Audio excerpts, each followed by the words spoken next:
හරි සුබම සුබ දවසක් හැමෝටම මම අද ආවේ ඉස්සල්ලාම BTC වල 1 month chart එකට cryptocurrency market එකේ ප්‍රධාන coins ටික අපි පොඩ්ඩක් analyze කරමු 1 month chart එකට ආවහම bitcoin වල අපිට මෙතන උඩම බලා ගන්න පුළුවන් වෙනවා හොඳ ස්පයිනින් ටොප් කැන්ඩල් එකක් බයාරේජ් ස්පයිනින් ටොප් කැන්ඩල් එක එතකොට මේ වගේ කැන්ඩල් එකක් නිර්මාණය වුණහම මාකට් එකක් ඩවුන් වෙන්න chance වැඩි වෙනවා රයිට් එක තමයි සාමාන්‍යයෙන් වෙන්න පුළුවන් දේ එතකොට මේකත් එක්කම අපි පොඩ්ඩක් 1 week chart එකට ගියොත් එහෙම ලොකු ටයිම් ෆ්‍රේම් වල මේ බලන්න bearish divergence එකක් අපිට 1 week chart එකේ බලා ගන්න හැකියාවකුත් තියෙනවා එතකොට bearish divergence එකක් තියෙනවා කියන එකකින් අදහස් වෙන්නේ මාකට් එකක් ඩවුන් වෙන්න පුළුවන් කියන එක.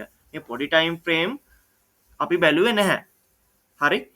ඒත් එක්කම අපි යමු BTC වලින් පස්සේ Ethereum වලට. දැන් මේ අපි ඉස්සෙල්ලාම 1 month chart දැම්මේ වෙන මොකුත් නිසා නෙමෙයි. අද මාසයක් පටන් ගන්නවලුතෙන්. එතකොට කලින් මාසය අවසන් වෙනවනේ. ඒකත් එක්ක තමයි අපි ඉස්සෙල්ලාම 1 month chart එකට ගියේ.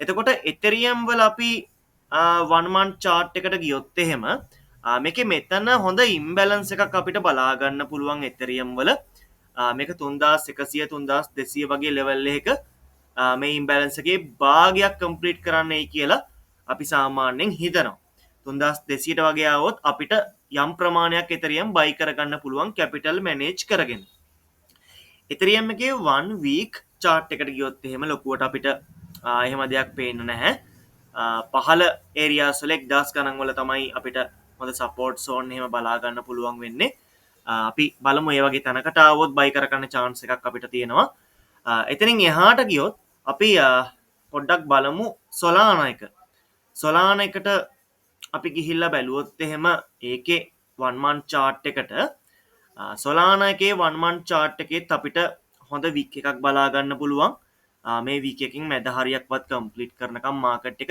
එයි කියලා අපි හිතනවා 170න් පහළ 168 165 ඔය ලෙවල් එක තමයි 1 month chart එකේ බලා ගන්න තියෙන්නේ right ඒතර 1 week chart එකෙත් ලොකුවට එක පේන්න නැහැ අපිට අර වගේම වීක් එක තමයි අපිට බලා ගන්න පුළුවන් වෙන්නේ ඊට පස්සේ අපි යමු BNB වලට BNB එකේ අපි යමු 1 month chart එකට BNB එකේ 1 month chart එකට අහම මේ බලන්න මේකේ bearish divergence නිර්මාණය වෙලා තියෙනවා අන්තිමටම හැදිලා තියෙන candle එකත් spinning top ගණේ candle එකක් හැබැයි ඒක bullish වෙලා තියෙන තවම bullish වුණත් spinning top නම් පොඩ්ඩක් buy කරන එක භයානක ගතියක් තියෙනවා right ඊට පස්සේ අපි ඒත් එක්කම අන්තිමටම යනවා XRP වල 1 month chart එකට XRP 1 month chart එකට ගියොත් එතනත් අර වගේ ලොකු week එකක් තියෙනවා right ඒ week එකේ මැද හරියකටවත් මාකට් එක එන්න පුළුවන් ඒක 1.9 1.87 ඔය වගේ level එකක් තමයි අපි target කරන්න ඕනේ දැන් 1.9න් විතර ගත්තොත් මේකේ highestම level එක 3.66 100ට 60 70කවත් අඩුම profit එකක් අපිට ගන්න පුළුවන් මේ වගේ තැනකින් buy කරගත්තොත් හැබැයි මෙහෙමයි දැන් ඔය ඔක්කොම ගත්තාම අපිට පේනවා ඇනලයිසිස් වලට අනුව මෙහෙම වෙන්න පුළුවන් කියලා.